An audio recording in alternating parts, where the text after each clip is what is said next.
The Nickel Boys by Colson Whitehead. All your life you are led to believe that if you keep your head down, work hard, and don't allow yourself to be drawn into other people's drama, then you will be rewarded with happiness and success and peace. What if, then, you made a small error in judgment and suddenly found yourself in a situation where you were incarcerated because of the color of your skin?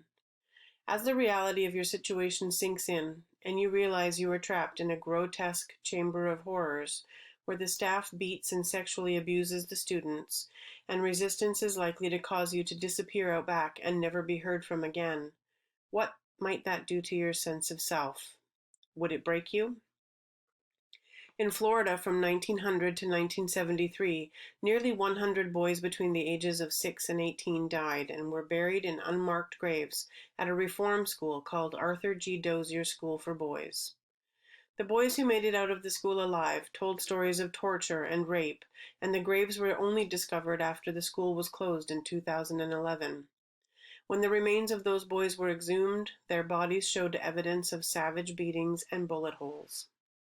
In his novel The Nickel Boys, Colson Whitehead dramatizes a dark and frightening aspect of American history through the story of two boys who were sentenced to a hellish reform school in Jim Crow-era Florida.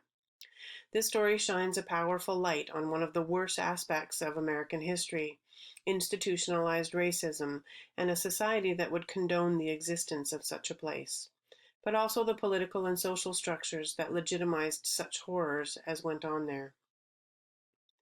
Our protagonist, Elwood Curtis, is a diligent student and is universally regarded as intelligent and earnest, the kind of student that educators who knew him liked to call a credit to his race. Elwood owns one record album, a recording of sermons by the Reverend Martin Luther King Jr., and he plays it again and again and again, taking King's words to heart. Elwood knows he is just as good as anyone. One day, Elwood accepts a ride with the wrong guy. After being pulled over by the police, Elwood discovers that the car is stolen, and although he is only a passenger, he is incarcerated for the crime of riding in a car while being black. This might come as a shock to some, but this was a time when black men could be arrested for reckless eyeballing if he was caught looking directly at a white person, or bumptious contact if they didn't get out of the way on the sidewalk to let a white person pass. Elwood is offered a choice, prison or the Nickel Academy. He jumps at the chance to avoid going to prison because he is worried about being locked up with violent offenders. But once inside, he comes to understand the truth. The real violent offenders at the Nickel Academy are on the staff. Elwood struggles to maintain the Reverend King's higher ideals of love, trust, and freedom in the face of his new reality. He tries to reconcile his instincts for self-preservation with his idealistic streak. He knows the best way to survive is to keep his head down, but at the same time, his conscience compels him to emulate his heroes in the civil rights movement, to make a stand. In a time and place where any form of activism is risking your life, Elwood finds himself in an impossible situation. Elwood's only friend Turner is the philosophical opposite of Elwood. He is cynical and jaundiced, and he thinks that Elwood is worse than naive. It is the debates between Elwood and Turner that reveal the fundamental heart of this book. When you are at the mercy of unimaginable, horrific injustice, how do you survive? Can you survive by believing in and working for justice, or do you abandon your ideals and just do whatever it takes to stay alive?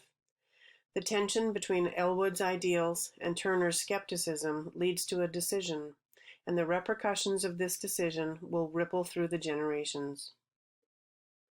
The Nickel Boys is a coming-of-age story, where the coming of age is warped and distorted by the evils of Jim Crow laws and the atrocities and violence the boys endure at the Nickel Academy.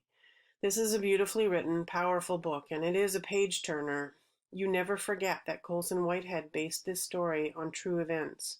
This is a book that rests on top of nearly 100 unmarked graves. The Nickel Boys is available in ebook and audiobook format on Cloud Library.